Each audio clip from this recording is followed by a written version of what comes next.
400 টাকা দিতে হবে দুজন যেতে গেলে। তাও রাজি হতাম, কিন্তু লোকগুলোকে দেখে আমার একদম ভালো মনে হলো না। লোকেশান ছিল জামতলা, আর জামতলার আশেপাশে বা জয়নগরের আশেপাশে থেকে যারা আমার ভিডিওটা দেখো তারা প্লিজ লাইক করে কমেন্ট করে যাও, কমেন্টে বলে যাও তোমাদের লোকেশন কোথায়। আর আজকে যে ভয়েস ওভারটা দিচ্ছি শুনতে একটু বাজে লাগতেই পারে, কারণ আমার গলার অবস্থা খুবই খারাপ। হ্যালো, আমি অসীমা, আবার একটা নতুন ভিডিও নিয়ে চলে এসেছি। আজকে আমার বাড়ি থেকে ব্রাইডের লোকেশন একটু দূরে ছিল, তাই কাটা কাটা গাড়িতে আমরা চলে এসেছি জামতলায়। বাবা এসেছিল বুড়োরঘাট পর্যন্ত দিয়ে গেছে। আগের দিন থেকে আমার প্রচন্ড শরীর খারাপ, জ্বর, সর্দি, কাশি। আর ওই দিনেই আমার ছিল একটা ব্রাইডাল, একটা পার্টি মেকআপ।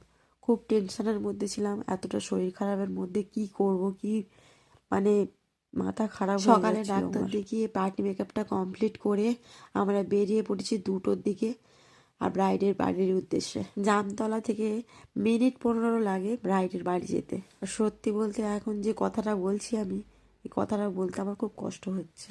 আজকের ব্রাইড আমার 3 মাস আগে থেকে বুকিং করা ছিল, তাই এত শরীর খারাপের মধ্যেও ক্যান্সেল করার কোনো উপায়ই ছিল না। ফাইনালি আমরা ব্রাইডের বাড়িতে পৌঁছে গেছি, আর এখানে ব্রাইডের ফটোশ্যুট চলছিল। আর এই হলো আমার মিষ্টি ব্রাইড সুস্মিতা।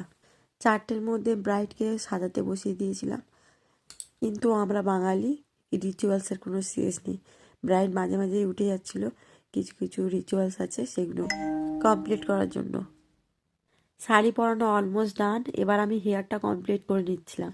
আজকে যে মেকওভারটা হয়েছে পুরোটাই ব্রাইডের পছন্দ মতন। আমি সব সময় চেষ্টা করি ব্রাইডের পছন্দসই কোনটা এবং তাদের পছন্দটা আগে প্রাধান্য দিই। সুস্মিতা আমাকে আগেই বলে দিয়েছিল যে দিদি ভাই স্কিন টোনে যেন মেকআপটা থাকে, আর আই মেকআপটা আমাকে ছবি দেখিয়েছিল যে আই মেকআপটা ওই রকমই হবে। একটা half cut piece eye makeup ছিল, যেটা ওর মানে আইতে খুব সুন্দর লাগছিল। এখানে কিন্তু আমি বলে রাখি, প্রত্যেকটা ব্রাইড যখন আমি সাজাই তার আগে স্কিন কিন্তু প্রিপারেশন করতে আমি কখনো স্কিন যতটা ভালো হবে ততটাই কিন্তু মেকআপটা সুন্দর হবে।